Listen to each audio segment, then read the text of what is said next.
नमस्कार मुलांनो, माय scholar point या युट्यूब चॅनल मध्ये तुमचं खूप खूप स्वागत आहे। तर पहा, आपल्या या युट्यूब चॅनलवर सर्व स्पर्धा परीक्षेसाठी उपयुक्त जे काही घटक आहेत त्यामध्ये विशेषतः गणित आणि बुद्धिमत्ता याची पण आपण व्हिडिओ खूप बनवलेले आहेत। पहा, सर्व स्पर्धा परीक्षेसाठी त्याचा उपयोग होणार आहे। आजच्या व्हिडिओमध्ये तर अतिशय महत्त्वाचे वरच्या लेवल पर्यंत ते एमपीएससी लेवल पर्यंत कुठल्याही परीक्षेसाठी येणारी महत्त्वाची उदाहरणे आपण पाहणार आहोत। चला व्हिडिओ शेवटपर्यंत पाहत चला, अतिशय महत्त्वाची उदाहरणे आहेत। चला पहिलं उदाहरण अभ्यासू आपण। चला पहिलं काय उदाहरण आहे पहा। 500 मीटर लांबीची रेल्वे एका बोगद्याला 108 किलोमीटर प्रति तास वेगाने गेल्यास 2 मिनिटांमध्ये ओलांडते, तर बोगद्याची लांबी किती? बघा, एक रेल्वे आहे, त्या रेल्वेची लांबी दिलेली आहे 500 मीटर आणि तिचा वेग पण दिलेला आहे 108 किलोमीटर प्रति तास, म्हणजे एक तासाला ती 108 किलोमीटर जाते आणि ती बोगदा जी आहे ती फक्त 2 मिनिटातच ओलांडते, तर त्या बोगद्याची लांबी किती असं विचारलेलं आहे। अतिशय सोपा प्रश्न आहे, परंतु रेल्वेचं उदाहरण आले की बरेच मुलं काय होतात, घाबरतात आणि ते सोडून देतात। चला बघा, एका रेल्वेचा वेग दिलेला आहे पहा 108 किलोमीटर प्रति तास, किलोमीटर प्रति तास, म्हणजे याचा अर्थ काय पहा, एका तासाला ती 108 किलोमीटर एवढं अंतर जाते एका तासाला। प्रति तास म्हणजे एका तासाला आणि किलोमीटर मध्ये, आणि इथं लक्षात घ्या ते आपल्या मिनिटामध्ये 2 मिनिटांमध्ये ती ओलांडते असं दिलेलं आहे। मग ह्याचं आपण काय करून घेऊ, या तासाचं मिनिटामध्ये रूपांतर करून घेऊ, म्हणजे मग तासाचं मिनिटामध्ये रूपांतर करत असताना या किलोमीटरचं सुद्धा आपल्याला काय करावं लागेल, मीटर मध्ये रूपांतर करावं लागेल। आता 1 तास म्हटल्यानंतर 60 मिनिटे, हा 1 तास म्हणजे 60 मिनिटे। आता मिनिट झाले तासाचे, आता किलोमीटरचे मीटर करून घेऊ आपण। 108 किलोमीटर बरोबर, बघा 1000 मीटरचा 1 किलोमीटर होत असतो, मग 108 किलोमीटरचे किती होतील बघा, 108 गुणिले 1000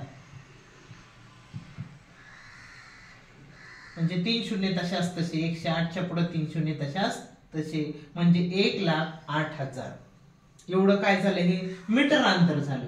आपण काय करून घेतलं, किलोमीटरचं मीटर केले। कशामुळे केलेलं पहा, कारण इथं 2 मिनिटांमध्ये ओलांडते, इथं मिनिटांमध्ये वेग दिलेला आहे आणि तिथं तिचा वेग जो आहे तो तासामध्ये दिलेला आहे। मग आता हे आपण केल्यानंतर कसं सोडवायचं बघा, ते 60 मिनिटांमध्ये एवढे मीटर म्हणजे 1,08,000 मीटर जाते, 60 मिनिटात 1,08,000 मीटर ते जाते, तर 2 मिनिटात ती किती जाईल बघा, 2 मिनिटात ओलांडते ना, मग ती 2 मिनिटात किती जाईल बघा, त्रैराशिक मांडलं आपण, काय करू, 2 गुणिले 1,08,000 भागिले 60, हे शून्य कटलं, हे शून्य कटलं, याला 3 नी भाग जाते, वर पण 3 नी भाग जाते, 3 दोन्ही 6, 3 त्रिक 9, 1 उरला, 3 6 18, हे 2 शून्य जशाच तसे, हे 2 कटले, हे 2 कटले, म्हणजे किती आलं 3600 मीटर, 3600 मीटर। आता मीटर आहे ना, आपण घ्या 2 मिनिटांमध्ये ती किती जाईल, 3600 मीटर जाईल। कसं केलं आपण, लक्षात आलं का? तर याला काय केलं, 2 गुणिले 1, 2 मिनिटांमध्ये ते अंतर किती जाणार आहे, रेल्वे 3600 मीटर आहे, परंतु त्याच्यामध्ये 500 मीटर ही त्या रेल्वेची लांबी आहे। 500 मीटर काय आहे, त्या रेल्वेची लांबी आहे, तर 3600 मीटर अंतर जाणार आहे। मग त्याच्यामध्ये पहा, बोगदा अशा प्रकारे बोगदा ओलांडत असताना रेल्वे काय करते पहा, या बोगद्याच्या बाहेर स्वतः यावं लागतं रेल्वेला, म्हणजे बोगदा ओलांडायचं म्हटल्यानंतर बोगदा प्लस रेल्वे एवढं अंतर तिला काढावं लागतं, म्हणजे 2 मिनिटांमध्ये बोगदा प्लस रेल्वे, मग बोगद्याची लांबी म्हणजे 3600 कशाला येणार बघा, बोगदा प्लस रेल्वेची लांबी,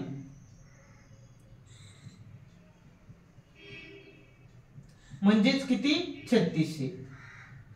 मग आपल्याला माहिती रेल्वेची लांबी किती आहे 500, मग बोगद्याची किती, मग 3600 मधून आपण काय करू, 500 काढून टाकू, 3600 वजा 500 बरोबर 3100, 3100 काय आहे, आपल्याला काय विचारले, बोगद्याची लांबी विचारली 3100 मीटर, ही बोगद्याची लांबी.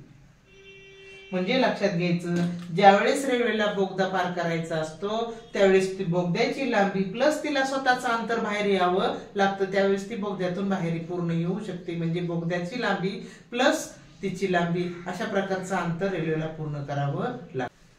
चला पुढचं उदाहरण कामावरच आहे पहा. अ, ब व क हे तिघे मिळून एक काम 12 दिवसात संपवितात. अ हा ब च्या दुप्पट काम करतो तर क हा अ आणि ब यांच्या एकत्रित कामाच्या 1/3 काम करतो. एकटा क ते काम स्वतंत्रपणे किती दिवसात पूर्ण करेल. बघा तिघ जण मिळून 12 दिवसात करतात आणि अ आणि ब च दिलेले, ब च्या दुप्पट काम अ करतोय आणि क काय करतो, ह्या दोघांच्या एकत्रित कामाच्या 1/3 पट काम करतोय, तर क एकटा स्वतंत्रपणे ते काम किती दिवसात करेल. पण अशा धर्तीवरचं उदाहरण आपण मागच्या व्हिडिओ मध्ये सुद्धा पाहिलेलं आहे. थोडस हे वेगळं आहे पण तरी पण सोपं आहे, पहा नीट समजून घ्या. तर पहा इथं काय दिलेले, तिघ जण मिळून दिलेले आणि पुढे काय दिले बघा, अ हा ब च्या दुप्पट काम करतो. मग इथं आपण काय करू, अ ब क लिहून काढू.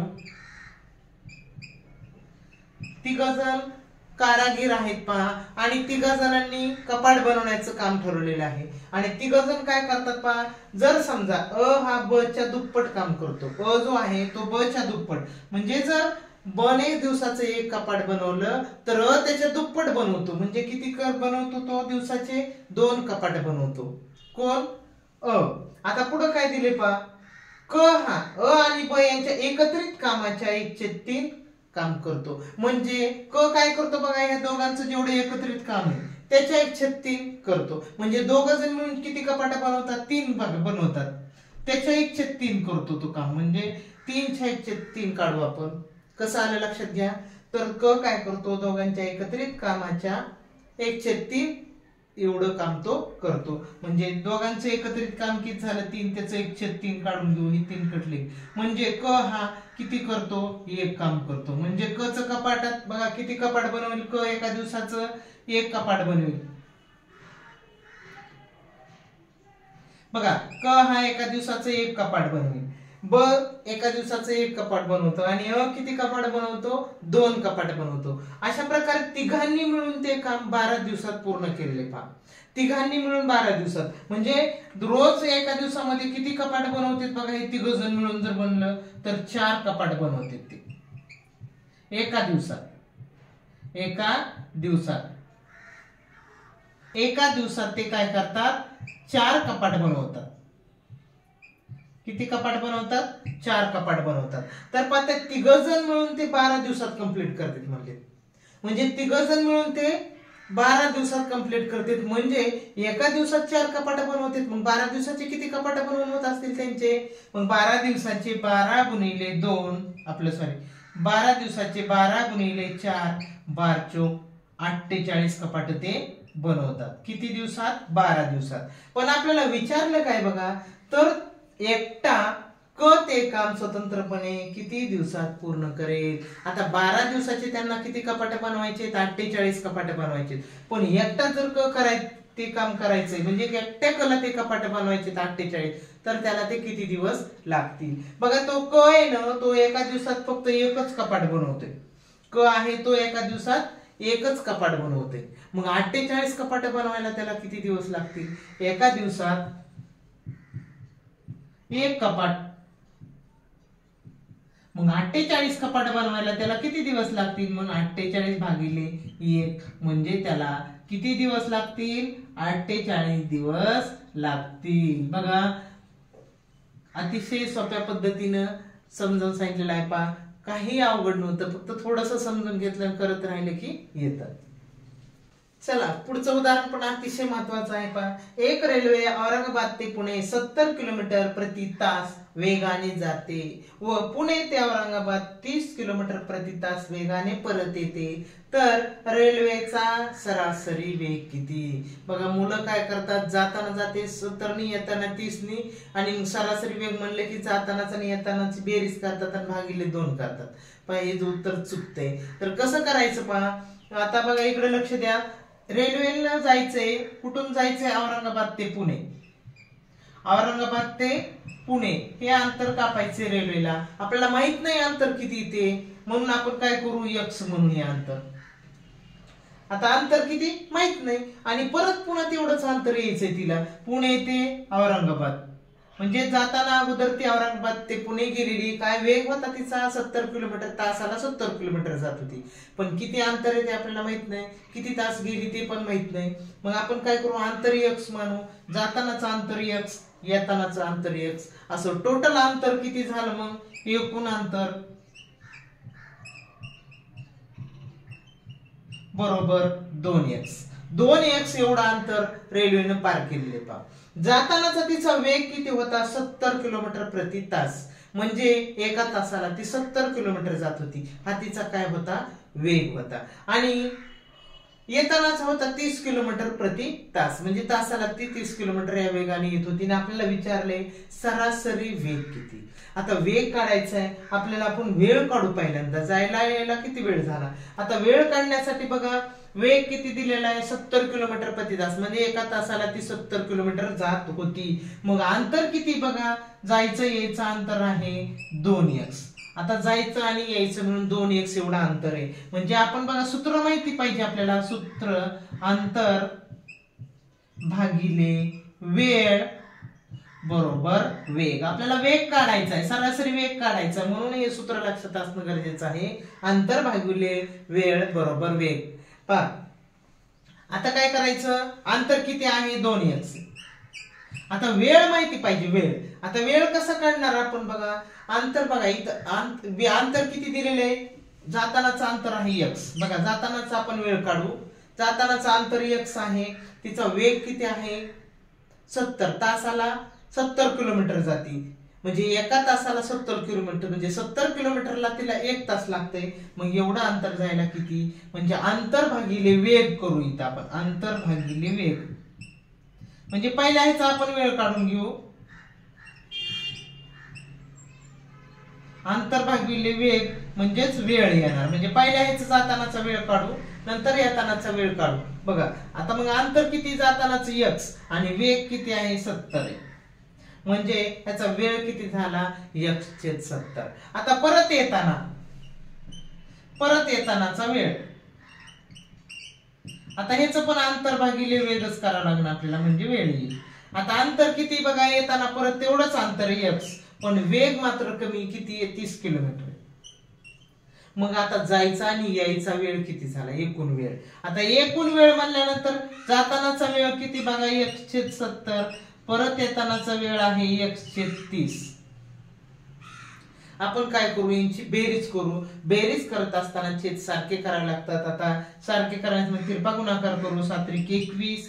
छेदाचा गुणाकार केला 21 आला. तिरपा गुणाकार केला 30x अधिक 70x. म्हणजे किती आलं? 100x. खाली आलं 2100. खाली आलं 2100. आता ही काय निघलेली आपल्याला बघा? वेळ निघाली. वेळ हे काय आहे? वेळ. आता आपण आतापर्यंत इथं काय पाहिलं होतं पहा? अंतर भागिले वेळ बरोबर वेग. आता वेळ निघालाय, अंतर माहिती 2x. मग सूत्रामध्ये ठेवून घेऊ बघा इथं 2x छेद वेळ किती आहे?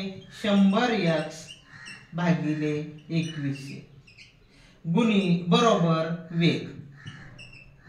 बरोबर वेग. आता इथं काय करू? 2x आहेत ना, तसेच मांडले गुणिले ते खालचे जे आहेत ते आपण त्याचा तिरपा गुणाकार करून घेऊ. वर मांडायचे म्हणजे तिरपे होणार 2100 भागिले 100x. हा x काढला बघा. हे कशामुळे केलं मी? कारण x ला छेद असताना काय होतं? भागिले होते. छेद म्हणजे भागिले म्हणल्यानंतर पुढे येऊन गुणिले होणार, म्हणून ते गुणिले करत असताना भागिलेचं गुणिले करताना गुणाकार व्यस्त होते, म्हणून गुणाकार व्यस्त केली. हा x काढला कारण आपण बघा वरच्या x ला खालच्या x ने भागिलं, कटला. हे 2 शून्य कटले, हे 2 शून्य कटले. राहिले किती? 21 गुणिले 2. 21 दुने 42. किती आलं? 42. म्हणजे त्या रेल्वेचा सरासरी वेग किती असेल? 42 किलोमीटर प्रति तास. अशा प्रकारे हे त्याचं उत्तर येईल. असे उदाहरण बरेच येतात बघा. मुलं काय करतात माहिती का, 70ची आणि 30ची बेरीज करतात, त्याला भागिले 2 करतात सरासरी म्हटल्यानंतर. मग किती येतं त्याचं उत्तर बघा, 50 येतं. ते उत्तर चुकतं. तुम्हाला जर माझे गणित समजत असतील तर जास्तीत जास्त शेअर करा, लाईक करा, आणि जर तुम्हाला आवडत असेल तसं कमेंट बॉक्स मध्ये सांगा. तुम्हाला जर एखादं गणिताची कुठे शंका असेल तर मी सोडवण्याचा नक्कीच प्रयत्न करेन. व्हिडिओ शेवटपर्यंत पाहिला त्याबद्दल धन्यवाद.